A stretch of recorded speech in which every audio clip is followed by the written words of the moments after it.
Hello friends, welcome to my channel DVFN.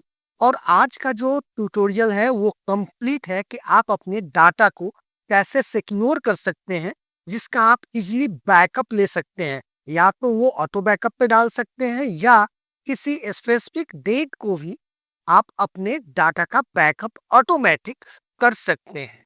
और जब आप इसे बैकअप करेंगे, इट विल आपको रिमाइंडर भी देगा कि आपने बैकअप लिया है या नहीं लिया है। और सबसे बड़ा इंपॉर्टेंट कि जो आपका बैकअप फाइल क्रिएट हो वो आपके द्वारा खुद का बनाया गया एक्सटेंशन होगा, लाइक दिस। जहां पे आप देख रहे होंगे कि ये जो फाइल क्रिएट हुआ है वो एक VF नाम के एक्सटेंशन के साथ बना है। और VF क्या है? Basically VF is a short name of VBA fun.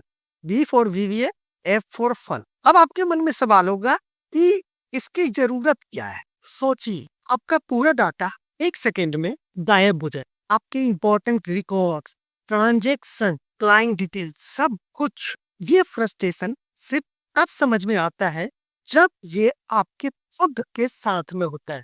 मुझे एक बार ऐसा ही एक सिचुएशन फेस करना पड़ा था, जिसमें मेरे सॉफ्टवेयर का पूरा डाटा क्रैश हो गया था। जिसके क्या हुआ था उसमें कि हमारा हार्ड डिस्क क्रैश हो गया था, क्योंकि सॉफ्टवेयर तो हमें मिल जाएगा बट डाटा कैसे मिलेगा।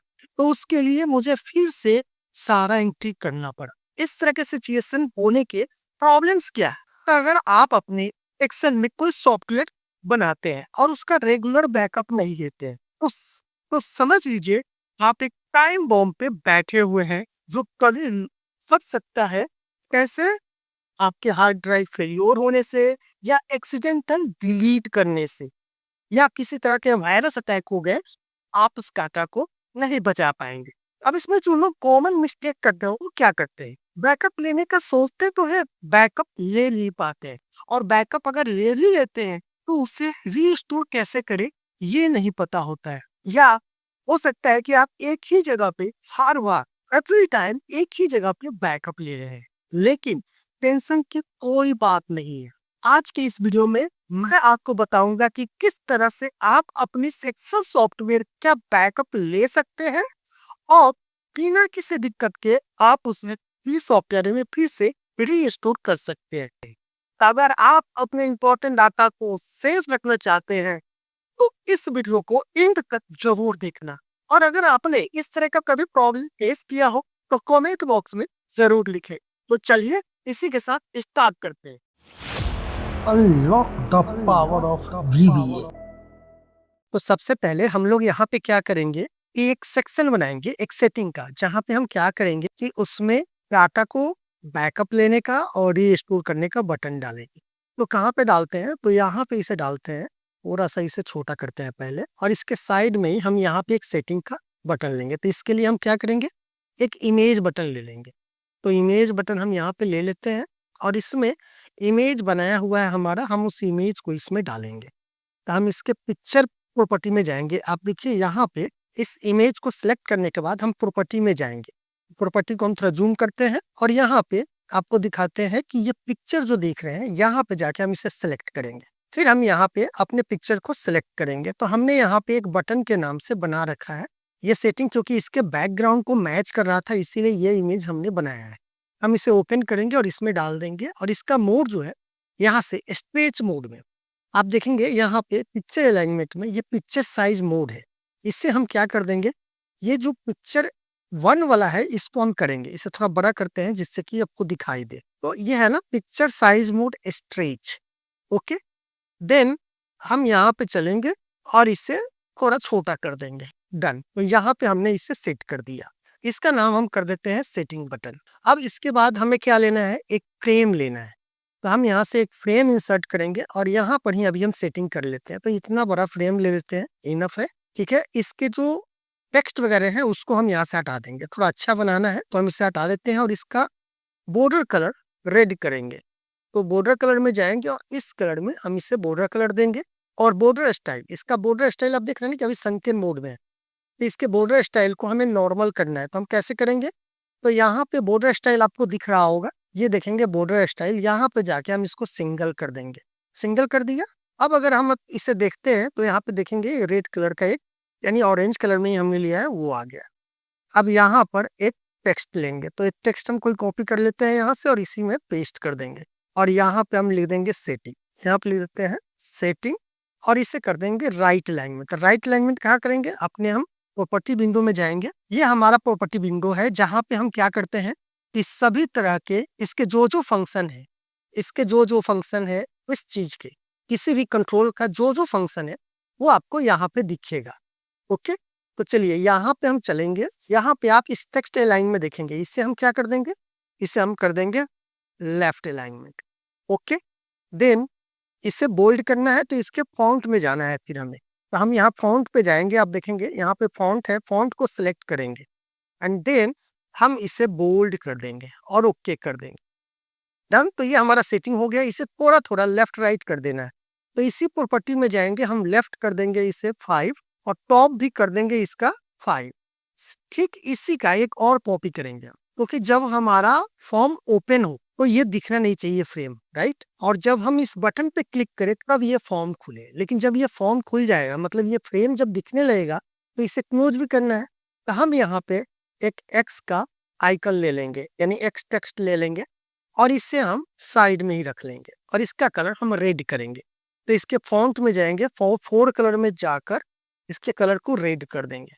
ओके, तो चलिए अभी हम क्या करते हैं, इसका नाम क्या है, फ्रेम 5 है, तो हम फ्रेम 5 ही रहने देते हैं। हम चाहते हैं कि जब हमारा यूजर फॉर्म स्टार्ट हो तो क्या हो, ये फ्रेम दिखे नहीं। तो हम डबल क्लिक करेंगे, यूजर फॉर्म इनिशियलाइज में जाएंगे और यहाँ पे करेंगे me frame 5 dot visual equal to false.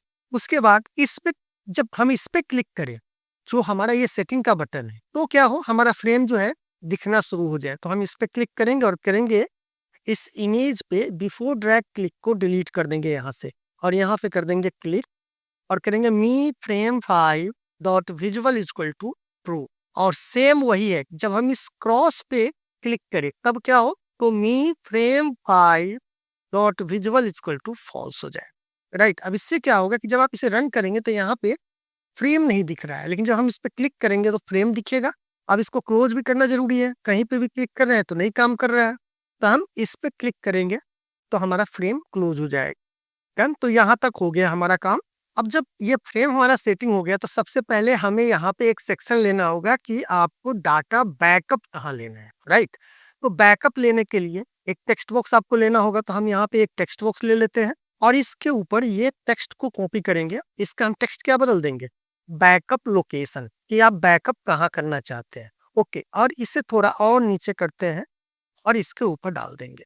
तो ये हमारा बैकअप लोकेशन हो गया। लेकिन इसमें लोकेशन जो आएगा वो कहाँ से आएगा, तो हमें सिलेक्ट करना है। तो हम क्या करेंगे, इसे कॉपी करेंगे और यहाँ पे एक कमांड बटन बेसिकली हमें लेना है।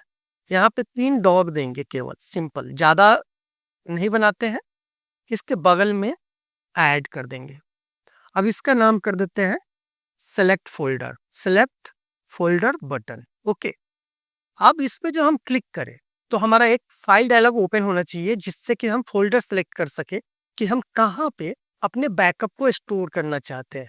तो इस पे डबल क्लिक करेंगे और यहाँ पे करेंगे dim file dialog as a file dialog, FLD as a file dialog हमने किया। करेंगे set FLD equal to application dot file dialog और क्या करना है, हमें फोल्डर पिक करना है। तो यहाँ पे ध्यान रखिएगा क्या है, फोल्डर पिकर आपको दिख रहा होगा। इसे हम बड़ा करते हैं जिससे कि आपको दिखे, MSO file dialog folder picker.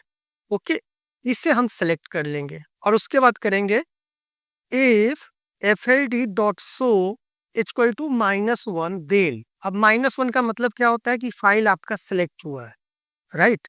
तो यहाँ पे करेंगे मी डॉट, एक चीज और, यहाँ पे हमने उस कंट्रोल का नाम नहीं दिया है जिसमें हमें डाटा को स्टोर करना है।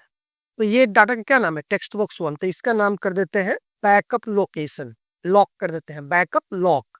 और इस पे डबल क्लिक करके जाएंगे और यहाँ करेंगे me dot backup location equal to dot FLD dot selected item 1 is, message box आएगा कि ऑपरेशन कैंसिल। ओके, अब देखिए इसे हम रन करते हैं और यहाँ पे सिलेक्ट चेक करते हैं। जब हम इस पे क्लिक किए, कैंसिल करेंगे तो एक मैसेज आएगा कि ऑपरेशन कैंसिल, कि आपने कोई चीज सेलेक्ट नहीं किया। लेकिन जैसे ही आपने इसे सिलेक्ट किया किसी भी फोल्डर को, तो ये उसका पूरा पाथ यहाँ पे डाल देगा। बट एक चीज नोटिस करना आप, चलो मैं एक छोटा सा कोई फोल्डर सेलेक्ट करता हूँ। ई में हमने किया सॉफ्टवेयर के नाम से इसे सिलेक्ट किया। तो आप यहाँ पे नोटिस करना कि ये जो आया है आपका ई सॉफ्टवेयर, इसके बाद में ये चीज नहीं आ रहा है, राइट। लेकिन उसी में अगर आप केवल डी सेलेक्ट करते हो, मान लो कि डी पे ही हम करना चाहते हैं, तो देखिए इसके नीचे यहाँ पे आप देखेंगे कि ये बैक सेलेस आ गया है।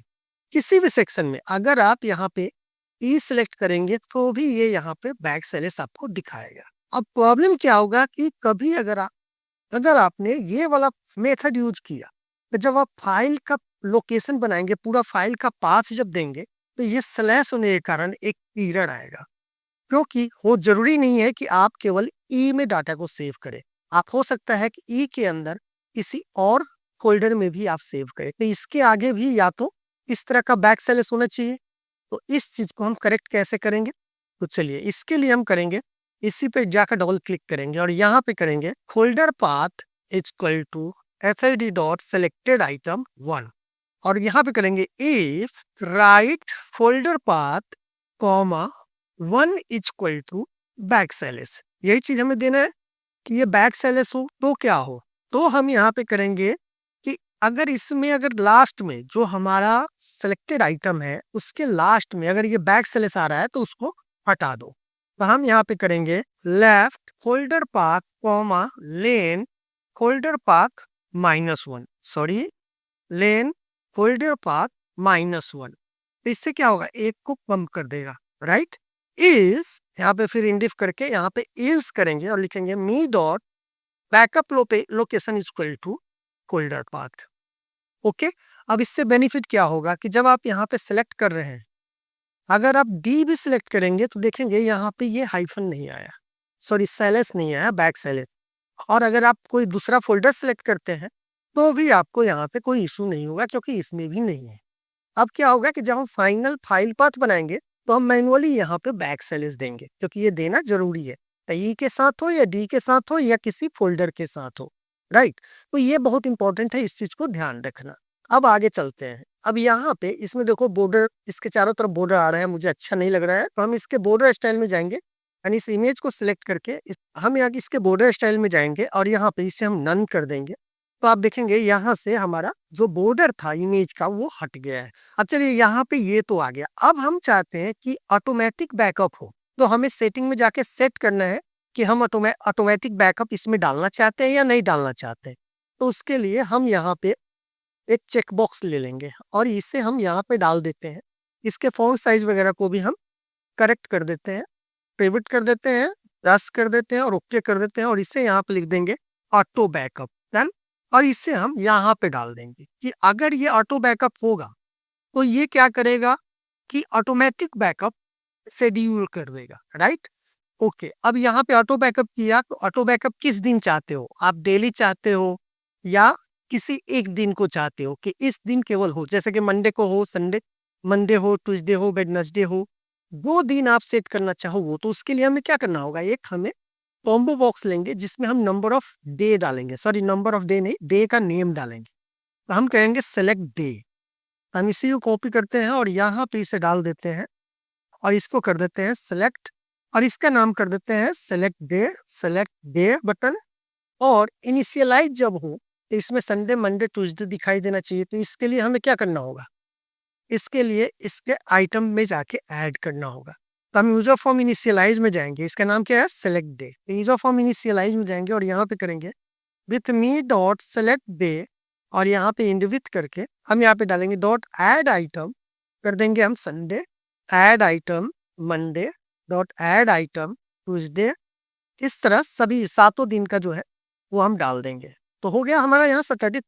अब देखिए इसे रन करके देखते हैं कि दिखाई दे रहा है कि नहीं। तो आप देखेंगे इसमें Sunday Monday Tuesday Wednesday Thursday Friday and Saturday ये आ गया। अब इसके बाद हमें 2 बटन लेना है कि अगर मैनुअली बैकअप करना हुआ तो बैकअप करेंगे और रीस्टोर करना हो तो रीस्टोर करेंगे। तो हम इसी को कॉपी करेंगे और यहाँ पर इसे पेस्ट कर देंगे और यहाँ पे कर देंगे बैकअप। तो पहले बैकअप पे बात करेंगे, फिर हम चलेंगे रीस्टोर पे। तब ये बैकअप हो गया तो हम इसका नाम कर देते हैं बैकअप बटन, राइट। अब इसे थोड़ा छोटा करते हैं और इसका डिजाइन थोड़ा सा किधर करना है हमें, इस फाइल को बेसिकली रखना है यहाँ पे ये रहे कि इससे ये सारा झक जाए। इसे और थोड़ा हम राइट साइड बढ़ा सकते हैं, तो ये सही लग रहा है। अब मान लीजिए कि इसे हम रन करेंगे, जैसे इस पे क्लिक करें तो हमारे पास ये एक अलग बॉक्स खुल जाएगा। अब पहला चीज कि जब हम इस पे सिलेक्ट करें और कोई फोल्डर सिलेक्ट करते हैं यहाँ से, तो यहाँ पे तो आ गया, लेकिन जब दोबारा हम इसे ऑन कर रहे हैं तो अभी तो दिख रहा है, लेकिन जब यूजर फॉर्म को क्लोज करके दोबारा स्टार्ट करेंगे तो यहाँ पे आप देखेंगे कि ये चीज नहीं दिख रहा है, जो हमने सेट किया है वो चीज दिख नहीं रहा है। तो इसके लिए हमें क्या करना होगा, इसका एक डाटा, इस प्रोसेस को हमें सेव करके रखना है। तो हम कहाँ पे रखेंगे, हम किसी भी सीट में, हमारा जो एक्सेल का सीट है इसी में हम कहीं पे रख लेते हैं, कहीं पे भी सेटिंग, जैसे ये हमारा सेटिंग है, इसी तरह हम इसके नीचे एक रख लेंगे। क्या रख लेंगे, बैकअप पाथ के नाम से। तो यहाँ पे हम कर देते हैं बैकअप पाथ और यहाँ पे हम सेव करेंगे। तो ये क्या है, बी का 2 है, तो हम यहाँ पे जाएंगे, इस बटन पे ही डबल क्लिक करेंगे। जब ये वाला कोड रन करेगा या ये वाला कोड रन करेगा तो हम क्या करेंगे, यहाँ पे करेंगे sheet 1 dot range b2 equal to me dot backup location, right. और सेम यही चीज कॉपी करके यहाँ पे भी डाल दीजिए, किसी भी सेक्शन में हो सकता है। और इसके बाद हमें क्या करना है, हमें इस वर्कबुक को सेव भी कर देना है। तो हम यहाँ पे करेंगे this workbook dot save, right. चलिए अब इसे रन करते हैं। अब इससे क्या होगा कि जब हम इसे यहाँ पे सिलेक्ट किए तो यहाँ पे कोई फोल्डर हमने सिलेक्ट किया, ओके किया, अब आप देखेंगे कि आपके सीट में भी यहाँ पे जाके ये आ गया है। सॉरी, ये B2 यहाँ पे आ गया है, हमें बेसिकली B3 में लेना था, राइट। तो हम इस कोड को थोड़ा सा चेंज करते हैं।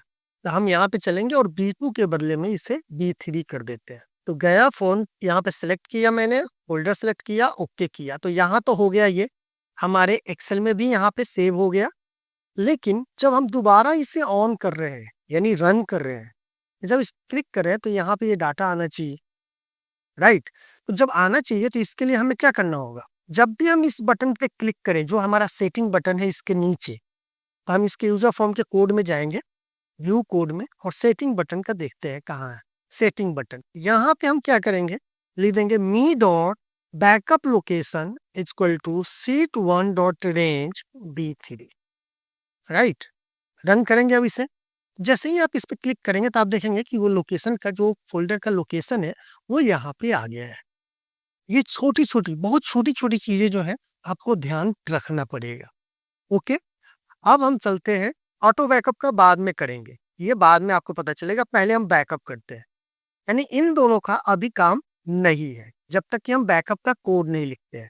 तो बैकअप के कोड के लिए क्या करेंगे, चलिए बैकअप को चलते हैं, यहाँ पे डबल क्लिक करेंगे बैकअप बटन। अब सबसे पहले हमें करना क्या है कि हमें ये जानना है कि हमारे डाटाबेस में कितने टेबल है। तो चलिए पहले डाटाबेस देख लेते हैं। हम यहाँ पे VVFN डाटाबेस खोला, यहाँ पे देखना है कि 2 टेबल है, एक एम्प्लॉय बैंक के नाम से है, एक एम्प्लॉय DB के नाम से। तो सबसे पहले हमें यहाँ पे टेबल का नाम देना हो। ऐसा नहीं है कि आपको हर बार कोड चेंज करना पड़ेगा, अगर इसमें और भी टेबल बढ़ जाएगा तो जस्ट आपको ये मेथड समझना है। यहाँ पे कर देंगे table name equal to split, और क्या है, डाटा का नाम क्या है, तो एम्प्लॉय बैंक है, तो हम कर देंगे एम्प्लॉय बैंक। उसके बाद करेंगे कॉमा, दूसरा क्या है, एम्प्लॉय DB, और इसे क्लोज कर देंगे। और इसको स्प्लिट किससे करेंगे, तो हम कॉमा से स्प्लिट करेंगे। अब मान लीजिए कि इसमें और टेबल फ्यूचर में बढ़ जाते हैं, तो आपको क्या करना है कि यहाँ पे जस्ट केवल कॉमा देकर उस टेबल का नाम लिख देना है। हम सारे टेबल को नहीं देना चाहते हैं। अब जब ये आ जाएगा, अब हमें क्या करना है, हमें जाना है कनेक्शन बनाना है, किसके साथ, तो टेबल के साथ। तो हम यहाँ पे सबसे पहले 2 वेरिएबल लेंगे कि dim cn as a adopt dot connection और dim rst as a adopt dot record set. और उसके बाद हम क्या करेंगे, कनेक्शन बनाएंगे। तो कनेक्शन बनाने के लिए हमने ऑलरेडी एक बना रखा है फॉर्मूला, यानी फंक्शन बना रखा है मेक कनेक्शन का, cn कर देंगे। उसके बाद करेंगे कि for each table in table name, और यहाँ पे करेंगे नेक्स्ट।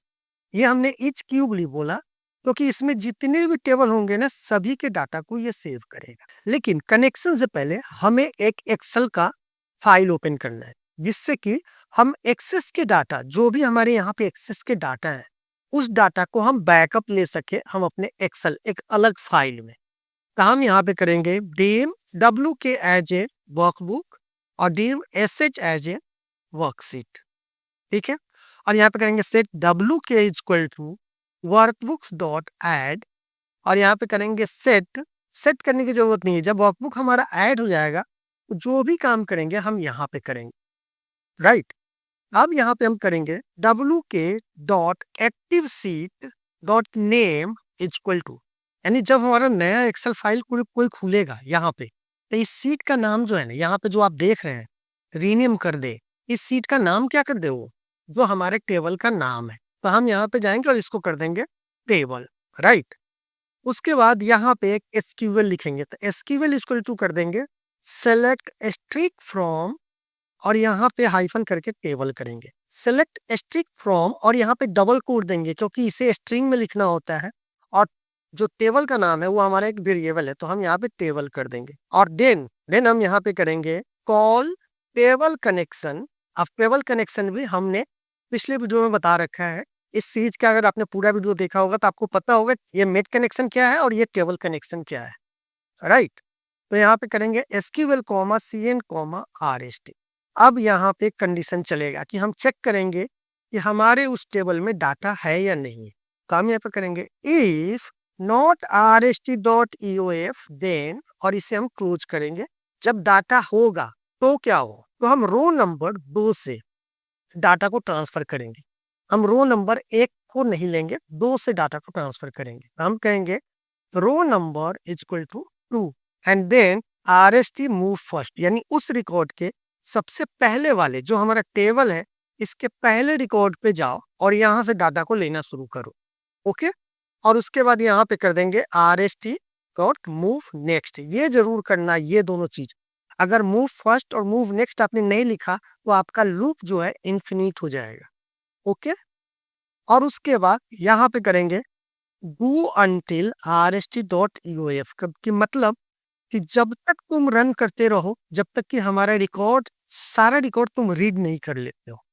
और rst मूव नेक्स्ट के बाद हमें लूप देना है कि इसके बाद ये डायरेक्ट यहाँ जाए, अगला पर जब जाए तब ये दोबारा ऊपर का कोड रन करे। अब देखो ये तो रो नंबर हो गया, लेकिन हमें कॉलम में भी तो डालना है क्योंकि यहाँ कॉलम में भी है, हमें सारा रो लेना है और सारा कॉलम लेना है। तो हम यहाँ पे करेंगे for column number equal to 02 कहाँ तक लेके जाना है, तो हम यहाँ पे करेंगे 02 कर दीजिए या 12। अब कॉलम कितना है मुझे तो पता नहीं है क्योंकि देखो यहाँ पे कॉलम कितने हैं 4 है, लेकिन यहाँ पे कॉलम ज्यादा है। तो हम एक ही कोड से दोनों टेबल को कैसे एक्सट्रैक्ट करेंगे, तो इसके लिए करेंगे हम for column number 1 to 2 rst dot fields dot count, fine. और यहाँ पे कर देंगे नेक्स्ट कॉलम नंबर। तो ये क्या होगा, जितना कॉलम है उसका नंबर निकालेगा, ये इस टेबल में कितना नंबर है वो जाके चेक करके हमें यहाँ पे बताएगा। अब यहाँ पे करेंगे कि डब्ल्यू के डॉट सीट और किस सीट में हमें जाना है, तो टेबल सीट में जाना है। हालांकि हम एसएच भी डिफाइन कर सकते थे, राइट। हम यहाँ पे जैसे ही यहाँ पे जाए तो हम यहाँ पे एक सीट हम डिफाइन कर सकते हैं कि set SH equal to W K dot sheets और सीट का नाम क्या है, हमारा टेबल है, राइट। तो यहाँ पे फिर हमें ये देने की जरूरत नहीं, तो हम यहाँ पे करेंगे SH dot cell row number comma column number, क्योंकि रो नंबर 2 है और कॉलम नंबर 1 होगा, equal to rst dot fields और कॉलम नंबर हो गया यहाँ पे। लेकिन आपको पता है कि एक्सेस का जो टेबल होता है वो 0 से स्टार्ट होता है और यहाँ पे हमने कॉलम नंबर जो लिया है वो कहाँ से लिया है, 1 से लिया है, तो इसीलिए हम यहाँ पे -1 कर देंगे। अब यहाँ पे एक इशू और आएगा कि सपोज दैट मान लीजिए कि इस सेक्शन में कोई फील्ड खाली है तो एरर आएगा, आपको पता है लास्ट वीडियो में हमने बता रखा है। तो यहाँ पे एक कंडीशन दे देंगे कि if not rst dot field column number -1, यहाँ पे इज नल करना होगा, ठीक है, कि if not is null rst field column number -1 then ये कोड हमारा रन करे, अन्यथा वो ना करे। डन हो गया। लेकिन अब यहाँ पे आप देख रहे हैं कि नेक्स्ट है, तो नेक्स्ट के बाद हमें क्या क्या चीज चेंज करना है, यहाँ पे ध्यान दीजिएगा। ये देखिए यहाँ पे रो नंबर तो फिर हमारा शुरू हो जाएगा, लेकिन जब दूसरी टेबल में जाएगा तो हमारे पास एक दूसरा सीट होना चाहिए। तो दूसरा सीट जब होना चाहिए तो हम यहाँ पे करेंगे wk.seats.add। सिंपल ये कीजिए, उससे कोई मतलब नहीं है कि आगे होता है या पीछे होता है, ठीक है। उसके बाद ये जैसे ही सीट ऐड होगा तो हमारा एक्टिव वर्कबुक का नाम यहाँ पे फिर ये चेंज कर देगा और डाटा को ऐड कर देगा। उसके बाद हम यहाँ पे एक चीज करेंगे, क्या करेंगे उससे पहले चलिए मैं एक काम करता हूँ, यहाँ पे फाइल पाथ बनाते हैं और बैकअप हम कहाँ लेंगे, तो बैकअप हम लेंगे कि जो हमारा बैकअप लोकेशन है, जो हमारा टेक्स्ट बॉक्स यहाँ पे हमने दिया है, ये जो बैकअप लोकेशन है इसमें जो फोल्डर है उसी में जाके वो सेव हो, राइट। तो यहाँ पे हम कर देंगे फाइल पाथ और करेंगे me dot backup location and, और अब यहाँ पे हम बैक स्लैश देंगे और यहाँ पे हम कर देंगे VVA-Fun बैकअप। मैं अपना एक चीज और बता रहा हूँ, इसमें मैं अपना एक एक्सटेंशन बनाऊंगा, लेकिन एक्सटेंशन क्यों बनाऊंगा उसका रीजन मैं बताता हूँ। सपोज दैट मान लीजिए कि यहाँ पे हमने कर दिया VVA-Fun, राइट, और डॉट XLS X कर देते हैं और यहाँ पे कर देंगे wk.saveas, और क्या करेंगे हम सेव एज फाइल पाथ, उसके बाद wk.close इक्वल टू फॉल्स कर देंगे। ओके, चलिए अब इसे रन करते हैं। अब यहाँ पे जाके अगर बाय मिस्टेक हमने डायरेक्ट बैकअप पे कर दिया और अगर ये ब्लैंक है तो क्या होगा, एरर आ जाएगा। तो हमें एक कंडीशन देना चाहिए कि ये जो लोकेशन है वो खाली नहीं होना चाहिए, राइट। तो यहाँ पे चल के एक और कंडीशन हम दे ही देते हैं, if me dot backup location equal to empty then message box please select correct folder path, और ये यहाँ से बाहर आ जाए। डन। अब चलते हैं यहाँ पे और इसे हम सेलेक्ट करते हैं और बैकअप को क्लिक करते हैं। अब बैकअप पे क्लिक किया तो आपने देखा होगा कि एक्सेल फाइल खुला और डाटा सेव हो गया। और कहाँ पे सेव हुआ है, तो ई सॉफ्टवेयर में हुआ है। तो हम ई में चलते हैं, ई फोल्डर के सॉफ्टवेयर में चलेंगे।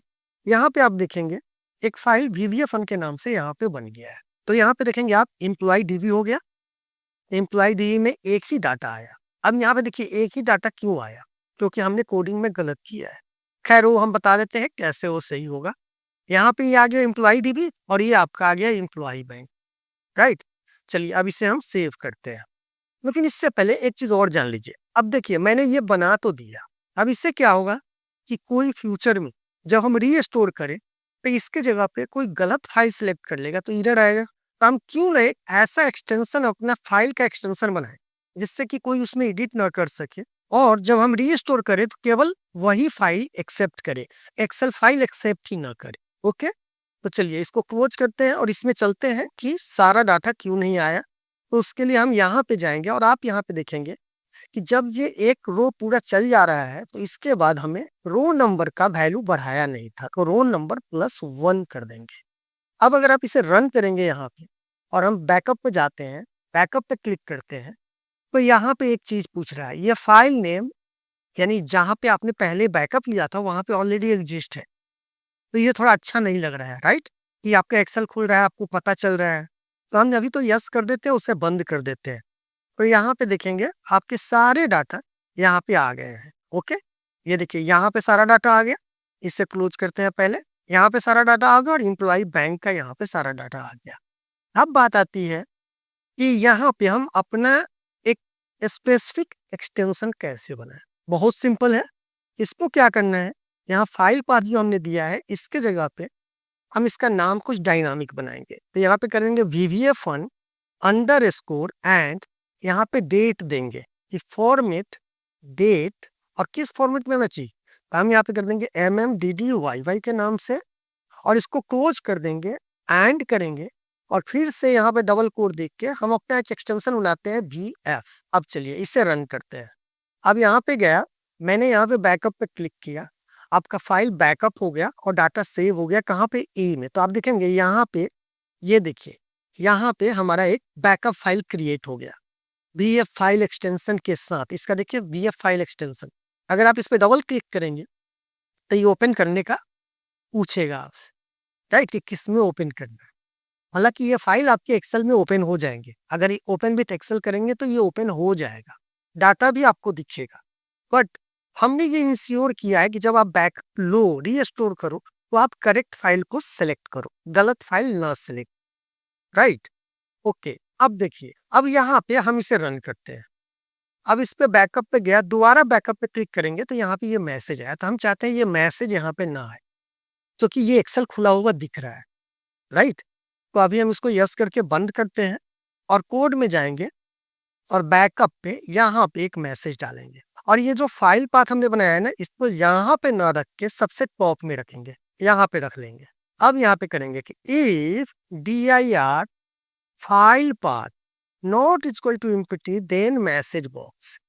यहाँ पे एक मैसेज बॉक्स हम चाहते हैं आ जाए, कि हमें पता चले कि क्या आज के डेट में हमने बैकअप लिया था या नहीं लिया। तो हम यहाँ पे करेंगे you have already taken backup for today date, और हम कंडीशन देना चाहते हैं इफ वी यस नो। क्यों? कि हम बताना चाहते हैं, यानी पूछना चाहते हैं कि क्या आप ओवरराइट करके करना चाहते हो क्या, यानी आप दोबारा से सेव करना चाहते हो। तो यहाँ पे एक और कंडीशन दे दीजिए, do you want to continue, और यहाँ पे कर देंगे वीवी यस। अगर ये वीवी नो हो तो क्या हो, यहीं से ही एग्जिट सब हो जाए। हमने क्या कहा, यहाँ पर थोड़ा सा समझिए। हमने कहा कि पहले फाइल चेक करो, अगर वो नो बोलता है अब तो यहाँ से बाहर निकल जाओ। इस अगर वो कहता है कि नहीं डिलीट कर दो, तो क्या करेंगे, तो हम करेंगे किल फाइल पाथ, उस फाइल पाथ को ही हम डिलीट कर देंगे। अब इससे बेनिफिट क्या होगा, जब फाइल का बैकअप लेंगे तो ये आपसे डायरेक्ट एक्सेल का मैसेज बॉक्स नहीं आएगा, एक अपना एक मैसेज बॉक्स आएगा, उसमें लिखा हुआ रहेगा you have already taken backup to date, do you want to continue. अब यहाँ पे यस करेंगे तो ठीक है, नो करेंगे तो बाहर निकल जाएगा, राइट? अब चलिए एक मैसेज और डालेंगे इसमें, कि जब फाइल हमारा प्रॉपरली एक्सपोर्ट हो जाए तो एक मैसेज बॉक्स है, मैसेज बॉक्स कहेंगे your file has been secure, right? चलिए अब इससे दोबारा चलते हैं, सेटिंग पे जाते हैं और बैकअप पे क्लिक करते हैं। You have already taken backup to the date, do you want to continue, yes. अब क्या हुआ, ये मैसेज आ गया, लेकिन इसमें थोड़ा सा आप एक चीज देख रहे हैं कि थोड़ा सा वो अनयूजुअल टाइप का लग रहा है, कि जब हम क्लिक कर रहे हैं तो हमारा स्क्रीन जो है ना अजीब लग रहा है, कि कोई फाइल खुल रहा है तब हमारा बैकअप हो रहा है। तो इस चीज को कंट्रोल कैसे करेंगे हम उसके डिस्प्ले स्क्रीन अपडेट को डिजेबल कर देंगे। तो स्क्रीन डिजेबल कब करेंगे, जब हम वर्कबुक को ऐड कर रहे हैं। तो यहाँ पे कर देंगे application dot screen updating equal to false, और इस चीज को हम कहाँ पे फिर इनेबल करेंगे, तो जब हमारा मैसेज आ जाए उसके बाद करेंगे application dot screen updating equal to false. और हम यहाँ पे क्यों दिए हैं, इसका रीजन ये है क्योंकि हमने यहाँ पे एग्जिट सब का एक फंक्शन दिया है, तो जब यहाँ पे एग्जिट हो ही जाएगा तो इसकी जरूरत थी नहीं, इसीलिए हमने इसे यहाँ पे दिया है। अब चलिए यहाँ पे हम गए और यहाँ पे हमने कहा बैकअप। अब हमने कहा यस, हमें कुछ पता नहीं चला और यहाँ पे मैसेज आ गया कि your file has been secure. Okay okay, तो सबसे पहले एक चीज और समझिए, जब मैं एडिट कर रहा था तब मुझे पता चला कि इसमें मैंने एक गलती किया है। क्या किया था कि यहाँ पे तो हमने स्क्रीन अपडेटिंग फॉल्स कर दिया था, और नीचे भी यहाँ पे भी हमने फॉल्स कर दिया था। तो यहाँ पे फॉल्स ना करके यहाँ पे ट्रू होना है, राइट? ओके, अच्छा अब हमें क्या करना है कि हमें अब सेटअप करना है ऑटो बैकअप के बारे में, और जब हम जिस दिन को सिलेक्ट करें तभी हो। तो एक चीज मैं आपको बता दूं, अगर आप ऑटो बैकअप सेट कर देंगे और अगर आपने इसे ब्लैंक छोड़ दिया, तो मेथड है वो मैं बता रहा हूँ, तो ये क्या होगा, जितनी बार आप यूजर फॉर्म को ओपन करेंगे और जब ये बंद करेंगे ऑटो बैकअप ये कर देगा। तो इसका मतलब जो पहले से सेव होगा उस डेट का, इसीलिए हमने बैकअप का फाइल जो बनाया है वो डेट से बनाया है कि उस डेट को ओवरराइट कर देगा, राइट? तो हम यहाँ पे ये चीज ध्यान रखेंगे कि अगर ऑटो बैकअप देते हैं तो वो आपके फाइल को ओवरराइट करता रहे, राइट? तो चलिए अब क्या है, जैसे हमने इसे सेव किया था कहाँ पे, अपने सीट में बैकअप लोकेशन के लिए, कि जब हम इस पे क्लिक करें तो ये बैकअप लोकेशन पे आए। लेकिन एक चीज मानिए, जब ऑटो बैकअप होगा तो इस पे तो हम नहीं क्लिक करेंगे, इस वाले बटन पे, जब इस वाले बटन पे नहीं क्लिक करेंगे तो इसमें तो ये वैल्यू नहीं आएगा। तो हमें ये सारे वैल्यू को कहाँ पे डालना चाहिए, यूजर फॉर्म इनिशियलाइज में। तो हम क्या करेंगे, यहाँ पे चलेंगे, सेटिंग वाले बटन में जाएंगे और यहाँ से हमें इसकी जरूरत नहीं है करने की, ये वाले चीज इसको हम कहाँ डालेंगे, यूजर फॉर्म इनिशियलाइज में। तो हम यूजर फॉर्म इनिशियलाइज में चलेंगे और यहाँ पे डाल देंगे। अब उसके बाद हम अपने सीट में जैसे बैकअप का पाथ रखने के लिए एक सेल रखा था, उसी तरह यहाँ पे रखेंगे ऑटो बैकअप। उसके बाद ऑटो बैकअप के बाद क्या है कि डेट है, बैकअप डेट, तो बैकअप डेट हम डालेंगे, यानी डे नहीं, बेसिकली बैकअप डे है। ठीक है। अब जब हम इसमें यहाँ पे इस पे ऑटो पे क्लिक करें तो हम चाहते हैं यहाँ पे जो है वैल्यू आ जाए कि ऑटो बैकअप है तो ट्रू हो जाए और ऑटो बैकअप नहीं है तो ये फॉल्स आ जाए। तो कैसे होगा, बहुत सिंपल है ये सब चीजें। इस पे डबल क्लिक करना है और सिंपल करना है sheet one dot range B four equal to me dot text box. ये चीजें जो फंक्शन है ना, ये आपको एक्सेल में मिलेगा, बाकी और लैंग्वेज में नहीं मिलेगा। उसमें बहुत कॉम्प्लिकेटेड होता है इस चीज को इनेबल करने के लिए। अब जैसे आप देखिए हमने यहाँ पे सेटिंग पे क्लिक किया, अब जैसे ही ऑटो बैक पे क्लिक किया यहाँ पे ट्रू ट्रू आ गया, और जब हमने इससे हटाया तो क्या हुआ, फॉल्स हो गया। राइट। अब ये ऑटो बैकअप का हो गया। अब मुझे सिलेक्टेड डेट का भी चाहिए, तो सिलेक्ट डेट के लिए भी सिंपल कर देंगे sheet one dot range B and B5 equal to me dot cell day. Right. अब चलिए, ये बहुत सिंपल है। सपोज दैट मान लीजिए कि हमने यहाँ पे सेटिंग पे क्लिक किया या हमने ऑटो किया तो ये ट्रू हो गया। अगर हमने यहाँ पे कोई डेट सिलेक्ट किया तो ऑटोमेटिक यहाँ आ गया। अगर हम इसे डिलीट कर देते हैं तो भी यहाँ पे ऑटोमेटिक हट गया। अभी क्या है, अगर हम फॉर्म को इनिशियलाइज कर रहे हैं तो यहाँ पे ये डाटा और ये डाटा नहीं आ रहा है, जबकि यहाँ पे हमारा ट्रू है तो चेकबॉक्स हमारा ट्रू होना चाहिए। राइट। तो जैसे हमने इसे रिकॉल किया है सेम उसी तरह इसके लिए भी रिकॉल करेंगे। तो इनिशियलाइज में जाएंगे और इसी को कॉपी कर लेते हैं और यहाँ पे करेंगे me dot checkbox 1 equal to P4, और यहाँ पे करेंगे me dot cell day equal to, कौन सा रेंज है हमारा, B5 है, तो हम इसे कर देंगे B5। अब हम इसे अगर रन करें, इस पे जब क्लिक करें तो ये ऑटोमेटिक इसमें रहेगा। ये हमने क्यों दिया है कि जब हम क्लोज करें तो ऑटो बैकअप होना चाहिए। राइट। तो चलिए अब ऑटो बैकअप पे चलते हैं और यहाँ पे क्वेरी क्लोज पे चलते हैं। अब इसमें कौन सा कोड आएगा, तो सेम कोड आएगा, ज्यादा कुछ आपको कोड नहीं लिखना है, सेम बैकअप का कोड ले लीजिए और इसे सभी को कॉपी कर लीजिए। क्वेरी क्लोज में हम इसको पेस्ट कर देंगे। अब इसमें से क्या क्या हटाना है, देखो हमें बेसिकली ये मैसेज अब नहीं चाहिए क्योंकि क्वेरी क्लोज हो रहा है और ऑटो बैकअप हमने डाल रखा है, तो इसकी जरूरत है ही नहीं। राइट। लेकिन ऑटो बैकअप से पहले ये चेक करें बहुत सारी चीजें। क्या, if me dot checkbox 1 is equal to true, sorry it's equal to false. अब ट्रू हम इसलिए नहीं देना चाहते कि अगर इफ के साथ ट्रू कर देंगे ना तो फिर ये सारे कोड को एंड इफ के अंदर लिखना पड़ेगा, फिर कंफ्यूजन होगा कि कहाँ पे इफ लिखा था और उसका एंडिंग कहाँ पे करना है। तो हम यहीं पे कहते हैं कि if me dot checkbox 1 equal to false then exit sub. Right. मतलब वो इस कोड को रन ना करे। फाइन। उसके बाद दूसरा क्या है, पहला हुआ कि ऑटो बैकअप के लिए हमने चेक किया कि ऑटो बैकअप है तभी वो करेगा। अब दूसरा जो है वो डेट का चेक करेगा। राइट। डे का, किस डेट का है। देखिए यहाँ पे हमने चेकबॉक्स से पहले ऑटो बैकअप का चेक किया कि ऑटो बैकअप इनेबल किया गया है कि नहीं। फाइन।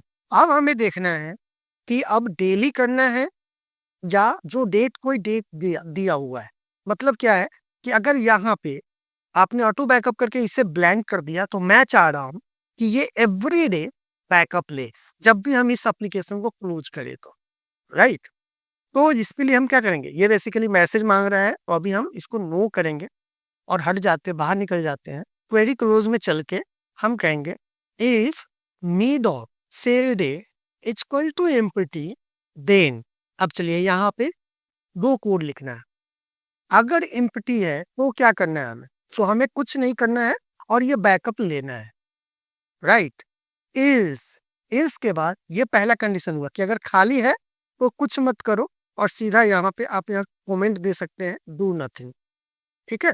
मतलब ये बाहर नहीं निकलेगा। उसके बाद क्या होगा कि जैसे ये कोड रन करेगा उसके बाद डायरेक्ट यहाँ पे आ जाएगा। ओके। लेकिन अगर वो खाली नहीं है तो क्या करे, तो चेक करे कि जो डेट हमने यहाँ पे दिया है कि वो आज का डेट है कि नहीं। सपोज दैट मान लो कि आज कौन सा डेट है, आज सैटरडे है। अब हमने वहां पे यहाँ पे मान लीजिए कि हमने वेडनेसडे हमने या मंडे हमने सेट कर दिया। राइट। अभी ये सब हटाते हैं। हमने वहाँ पे वेडनेसडे मंडे सेट कर रखा है और आज क्या है, सैटरडे है। अब ये दोबारा जाके चेक करेगा, अगर खाली नहीं है तो क्या चेक करेगा, हम करेंगे इफ फॉर्मेट डेट, यानी आज का डेट जो है इस फॉर्मेट में D D D D date day के फॉर्मेट में हो, it's equal to me dot cell day then. अब देन क्या, तो हमें फिर वही करना है कि अगर ये मैच नहीं करता है तो यहीं से बाहर निकल जाए। तो हम यहाँ पे कहेंगे not equal to me dot cell day, then simply कर देंगे एग्जिट, सब बाहर निकल जाओ। अब होगा क्या, चलो समझो, इसको रन करो। अब हमने क्या किया, यहाँ पे सेट कर रखा है ऑटो बैकअप और मंडे। अब हमने इसे क्लोज किया और इससे भी क्लोज किया, तो देखिए रन किया तो पहला क्या बोल रहा है, इसको ट्रू मिल गया कि चेकबॉक्स ट्रू है, इसका मतलब कि आगे कोड रन करो। अब ये यहाँ पे आया तो सेल डे इसको एम्प्टी नहीं मिला, तो क्या हुआ, ये इसको भी इग्नोर कर दिया और यहाँ पे अब चेक करेगा। अब यहाँ पे आके चेक किया, अब पूछ रहा है कि ये डेट जो है इस डेट के बराबर हो तभी ये आगे जाए, नहीं तो ये बाहर निकल जाए। तो आज मंडे है, नहीं है, तो ये क्या करेगा, ये इसके एग्जिट सब पे आ जाएगा और बाहर निकल जाएगा। लेकिन अगर हम यहाँ पे सैटरडे कर देते हैं और इसको क्लोज करते हैं, इस केस में क्या हुआ, चेकबॉक्स तो है ही, उसके बाद ये सेल डक में गया तो क्या हुआ, सेल डे एम्प्टी है, नहीं है। अब ये यहाँ चेक करेगा, अब चेक किया तो क्या हुआ, ये बाहर नहीं निकला क्योंकि आज सैटरडे है, तो ये सैटरडे का कोड एक्सेप्ट कर लिया और ये इस कोड को रन नहीं किया। अब जब यहाँ पे कोड रन नहीं किया तो ये बाहर जाएगा। अब यहाँ जाएगा तो हमें ये वाला चीज यूज नहीं करना है, क्यों, क्योंकि मैसेज हम क्यों करें, राइट। अगर मैसेज देना है तो आप इसको रख सकते हो कि ऑलरेडी किया हुआ है, कि क्या आप दोबारा करना चाहते हो। अगर आप रखना चाहते हो तो आप रख सकते हो, या सिंपली आप कर दो टील फाइल पाथ, यानी यहाँ पे करो if dir not equal to empty then till file path और यहाँ से हटा दो। लेकिन आप चाहते हो कि नहीं थोड़ा सा हम रखते हैं, अगर कई बाई मिस्टेक हमने कुछ डिलीट किया और क्लोज किया तो मेरे बैकअप पे ओवरराइट ना हो जाए, तो आप इसको यहाँ पे तो रख सकते हो। अब यहाँ पे रखने के बाद ये चीज की अब जरूरत है ही नहीं, ये भी सही है कि इसको भी रहने दीजिए, ज्यादा सही रहेगा। देखिए जितना ज्यादा मैसेज बॉक्स आपको दिखेगा उतना ज्यादा आप सतर्क रहेंगे किसी भी डाटा को सिक्योर करने के लिए, राइट। अब लास्ट में जो मैसेज है इसकी जरूरत नहीं है हमें, क्योंकि हम क्लोज कर रहे हैं। आप सिंपल इसको रन कर दीजिए, कह रहा है कि आपने ऑलरेडी बैकअप ले रखा है, यस कर देंगे क्लोज हो जाएगा ये। अब यहाँ पे ये बैकअप आपका बन गया। सपोज इट मान लो कि हमने इसे डिलीट कर दिया, यहाँ पे कोई फाइल नहीं है। अब हम अगर इसे रन करेंगे तो कोई मैसेज नहीं आएगा। आप इसे बंद कीजिए और इसको भी हटा देते हैं, अब रन कीजिए तो कोई मैसेज नहीं आया और आपका एक बैकअप भी बन गया। तो एक सिक्योरिटी भी बनी रहेगी कि डाटा आपका अगर पहले से बैकअप है, आप लेना चाहते हैं या नहीं लेना चाहते हैं। अब यहाँ पे एक चीज समझो, आज हमने तो अब हमने क्या कर लिया है, बैकअप लेने का कंप्लीट सॉल्यूशन बना दिया है। अब इसका हमें क्या करना है, रीस्टोर करना है। लेकिन रीस्टोर का वीडियो हम आपको बताएंगे अगले वीडियो में। लेकिन उससे पहले आपको एक और ट्रिक बताता हूँ। क्या आप जानते हैं कि ये जो बैकअप लेने का हमने कोड यूज किया है यहाँ पे, इससे भी सिंपल एक और मेथड है जिसे आप केवल एक लाइन कोड से लिख सकते हैं। तो इस मेथड को भी जानेंगे अगले वीडियो में। तो आपको ये वीडियो कैसा लगा प्लीज कमेंट बॉक्स में जरूर लिखें और वीडियो को लाइक करना मत भूलना, क्योंकि हम अपने चैनल पे इसी तरह के नए नए ट्रिक बताते रहते हैं। तो चलिए इसी के साथ मिलते हैं नए वीडियो में। धन्यवाद।